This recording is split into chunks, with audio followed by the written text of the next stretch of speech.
I wore the wrong colour. I think I was supposed to wear white. There's white in it. Oh, it always happens.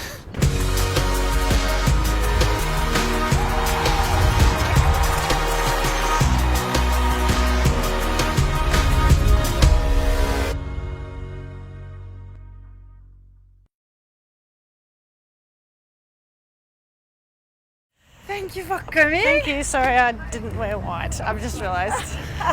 That's all right. I think I'm very much in my comfort zone at training and around a sports field, but some of the really cool opportunities that have come as a result of playing cricket, and certainly things like working with sponsors and partners and going to events, I actually feel really fortunate to have those chances at different times. I just want a few minutes with you, if that's Sure, okay. that's fine. We're down here at Rose Bay to celebrate Ublo Loves Summer and basically look forward to everything that's exciting coming up.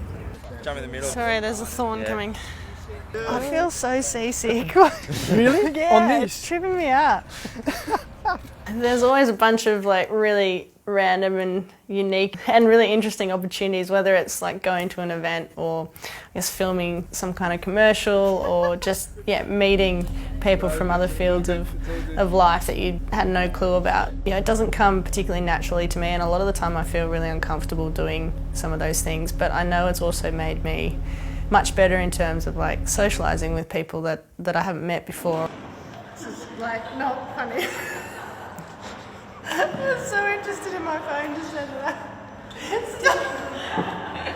It's not fair. Stop it! Most of the time I just think, it's really cool to have a different experience outside of a training ground or a cricket field. Going to the nets with my dad is probably the one constant thing throughout my career that I've always done. I reckon it's good luck if a bird poos on your bat. Look at that. I don't know when that happened. Yeah. I hope that's a good sign. It actually strips back, I guess, distractions that probably come with more professional environments. To be able to just go back to the nets and have a hit and work on something with Dad is super cool. Bold. Good feet, Ellyse. Bold. When I have a hit with Dad, I sort of start with some really basic drills, and it's just literally underarm throws, and I always progress back and do short balls, so cuts and pull shots that Dad throws.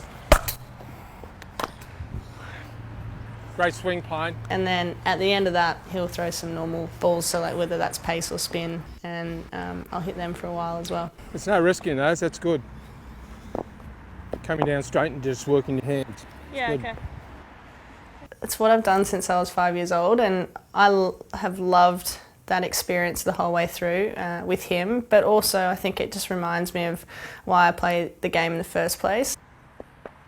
My brother comes down a fair bit these days.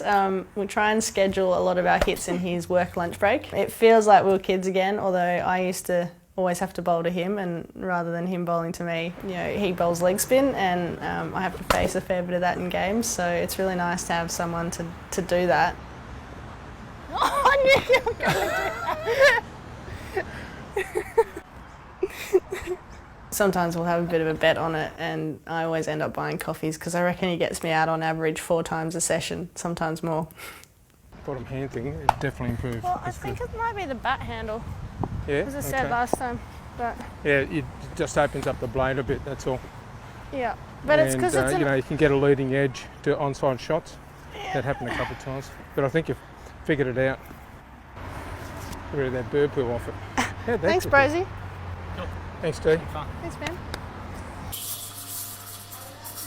I think I started writing stuff down and journaling at least 10 years ago or so. In a lot of ways it's certainly not a Dear Diary type thing. A lot of it's notes about matches, about training, about things I want to work on. Sometimes there's lists of cafes that I want to go to. It's all a bit random. These 2 pages are the first and second game of the Ashes series this year, which we played over in England. And I suppose for me, I'll always write about the game that we're going to go play beforehand. And it's normally, an hour before we leave on the bus, but a lot of it is very much just the process of how I want to play the game. I have 3 headings: bat, bowl, field, and all of them are really, I guess, about taking the emotion out of like the game and maybe how you're feeling, especially just beforehand, like with nerves and stuff, and like breaking it down into just like really everything that I practice all the time.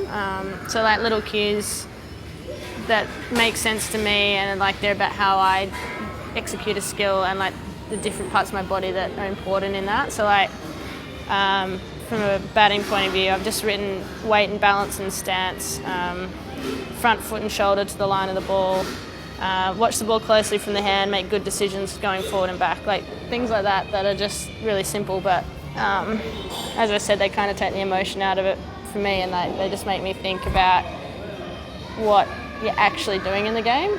In saying that though, and I often do this at the start of a big series, there's like a little bubble thought which is more emotional, and it was just obviously like I was feeling a bit sentimental at the time, and it was kind of just about enjoying the opportunity, like what an incredible life we've all got, and that regardless of how the game goes, it's just about making the most of the opportunity and I guess doing it for the amazing people that would do anything for you in your life.